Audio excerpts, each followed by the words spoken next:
Caleb and the Night of the Lamb. In the land of Egypt, the sun beat down on the dusty streets where young Caleb and his family lived.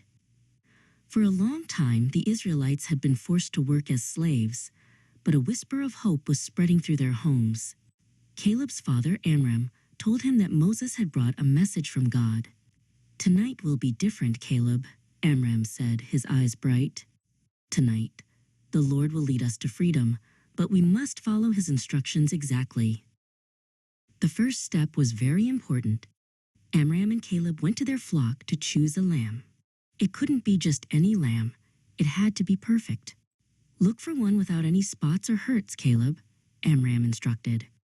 Caleb searched until he found a small, snow-white lamb that was strong and healthy. They brought it home, knowing this little lamb would play a special part in their rescue. For 4 long days, the family cared for the lamb. Caleb watched over it, thinking about the great things Moses had promised. The waiting made the air feel thick with excitement. Amram explained that every family in Israel was doing the same thing. They were all waiting for the 14th day of the month, the night when God would move through Egypt to set his people free. When the sun began to set on the 14th day, it was time. Amram prepared the sacrifice, just as God had commanded. He held a ceramic bowl, and Caleb held a bundle of green hyssop branches. "The blood of this lamb is a sign, Caleb," Amram said solemnly. "It is the sign that will tell the Lord to protect our home tonight." Amram dipped the hyssop into the bowl and painted the red blood onto the 2 sides and the top of their doorway. Caleb watched as the wooden posts were marked.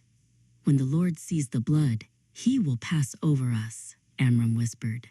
"He will keep everyone inside this house safe from the final plague coming to Egypt." Caleb felt a shiver of awe. The blood was a shield of God's love. Inside the house, Caleb's mother, Ariel, was busy in the kitchen. She wasn't making her usual fluffy loaves. Instead, she was kneading dough that had no yeast in it. "We are in a hurry, Caleb," Ariel explained. "There is no time for the bread to rise. We must be ready to leave the moment God gives the word." The flat, unleavened bread was a reminder that their long wait for freedom was finally over. Soon, the house was filled with the smell of roasted lamb. The family gathered around the table to eat the special meal: the lamb, the flat bread, and a bowl of bitter herbs. Caleb winced as he tasted the herbs. "These are to help us remember how bitter and hard our life was in Egypt," Ariel told him gently. It was a meal of memory and a meal of hope. Unlike any other dinner, they didn't sit back and relax. Amram and Caleb stood tall, dressed for a long walk. They had their sturdy sandals tied tight on their feet and their travel cloaks tucked into their belts. Caleb gripped his wooden walking staff tightly in his hand. They ate quickly, their ears listening for the sound of the signal to march toward the desert. Late that night, a great cry went up across Egypt, but inside Caleb's house there was peace.